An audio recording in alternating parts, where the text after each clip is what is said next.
오늘 본문 누가복음 9장 28절로 36절 말씀은 그리스도의 고난과 죽음을 말씀하신 후에 제자의 길도 동일하게 고난의 길임을 가르치시고 그 이후에 예수님께서 영광스럽게 변화된 모습에 대하여서 이야기를 하고 계십니다. 고난 후에 영광이 있다는 것을 곧바로 이어서 이렇게 말씀하시는 것을 통해 예수님께서 제자들이 혹은 백성들이 생각하는 그러한 메시아와는 다르게 분명히 고난을 통과해서 영광 가운데 들어가야 함을 보다 명확하게 이야기를 해주고 있습니다.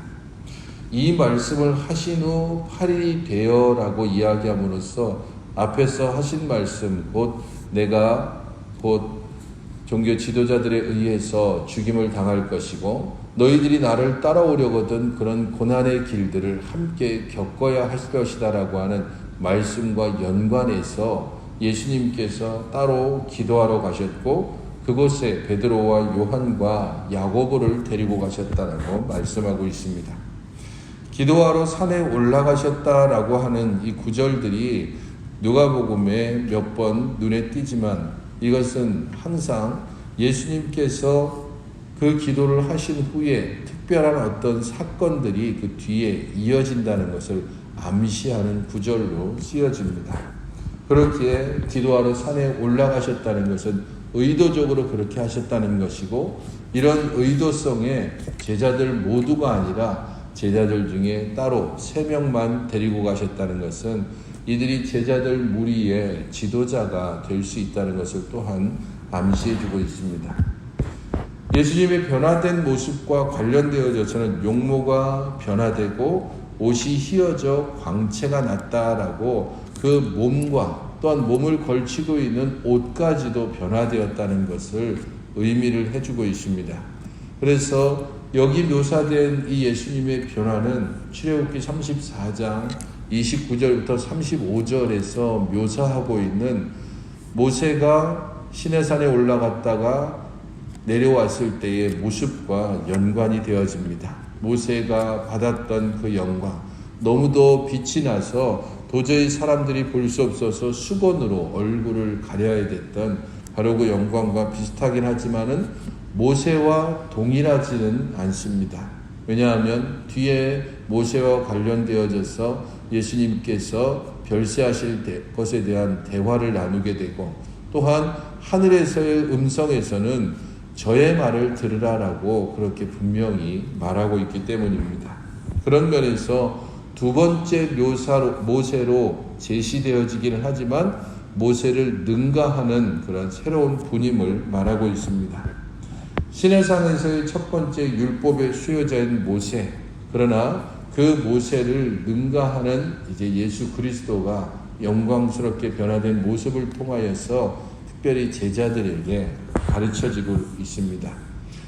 모세는 하나님께로부터 받아서 백성들에게 십계명의 말씀과 율법의 말씀들을 전해줬지만 예수님께서는 그 자신이 직접 이 땅에 오셔서 새로운 질서를 열어주시는 것이 모세와는 분명히 구별되는 점입니다. 그래서 하나님께 이르는 새로운 길이라고 하는 것이 앞서 계속해서 말씀하셨던 고난과 연관되어지는 것입니다.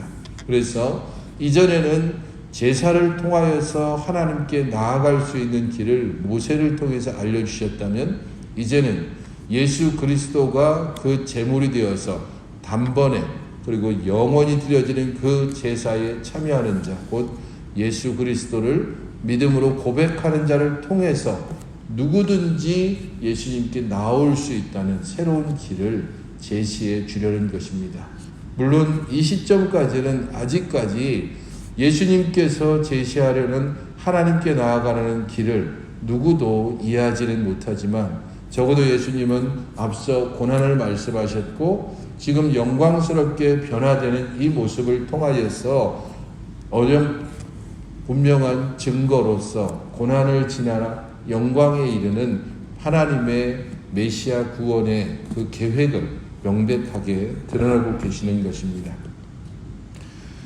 모세와 엘리야가 예수님과 더불어서 함께 말했다라고 이야기하고 있는데, 모세가 예수님이 지닌 선지자적 직분에 대한 모형을 나타낸다면 엘리야는 종말의 소망을 나타내고 있습니다.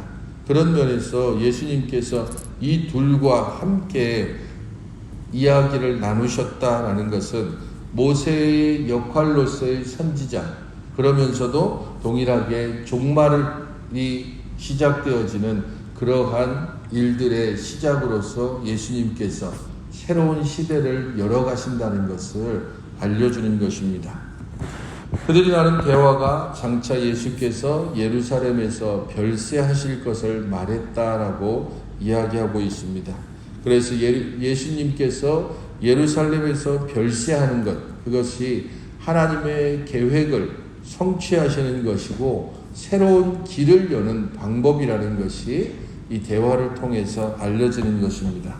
특별히 여기서 별세라고 쓰여진 단어가 엑소더스라고 하는 단어입니다.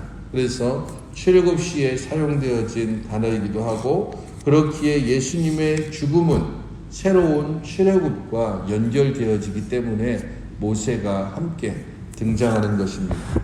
고난 후에 영광이 있고, 그 영광은 반드시 고난이라는 문을 통과함으로써만 열려진다는 것을 예수님께서 보여주시고 있지만, 어느 누구도 이 시점에서는 알 수도 없고 또 동의하지도 않는 것입니다.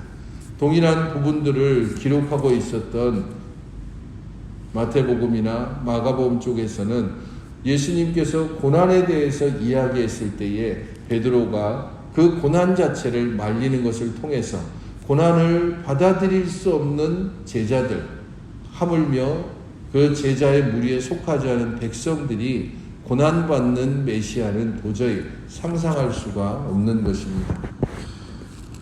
32절부터는 그런 예수님의 변모, 모세와 엘리야와의 대화, 그런 모든 것들을 보았던 제자들이 깊이 잠들어 있었고, 잠에서 깬 베드로가 어떤 말을 했는지를 이야기하고 그에 대한 반응으로서의 하늘의 음성을 말해주고 있습니다.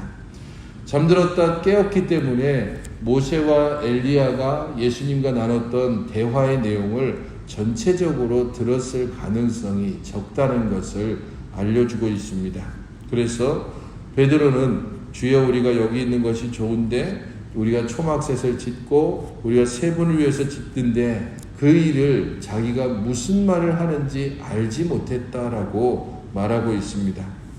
모세와 엘리야가 떠날 때에 베드로가 예수님, 모세, 엘리야를 위해서 초막셋을 짓겠다는 것은 어쩌면 이 영광스러운 광경을 목격하고 그 순간을 계속해서 연장하려고 하는 그러한 의도에서 말한 것으로 보여집니다. 초막을 짓는다는 것은 초막절과 연관되어져서 많은 학자들이 해석을 하고 있고 대부분 그 부분들을 수용하고 있습니다.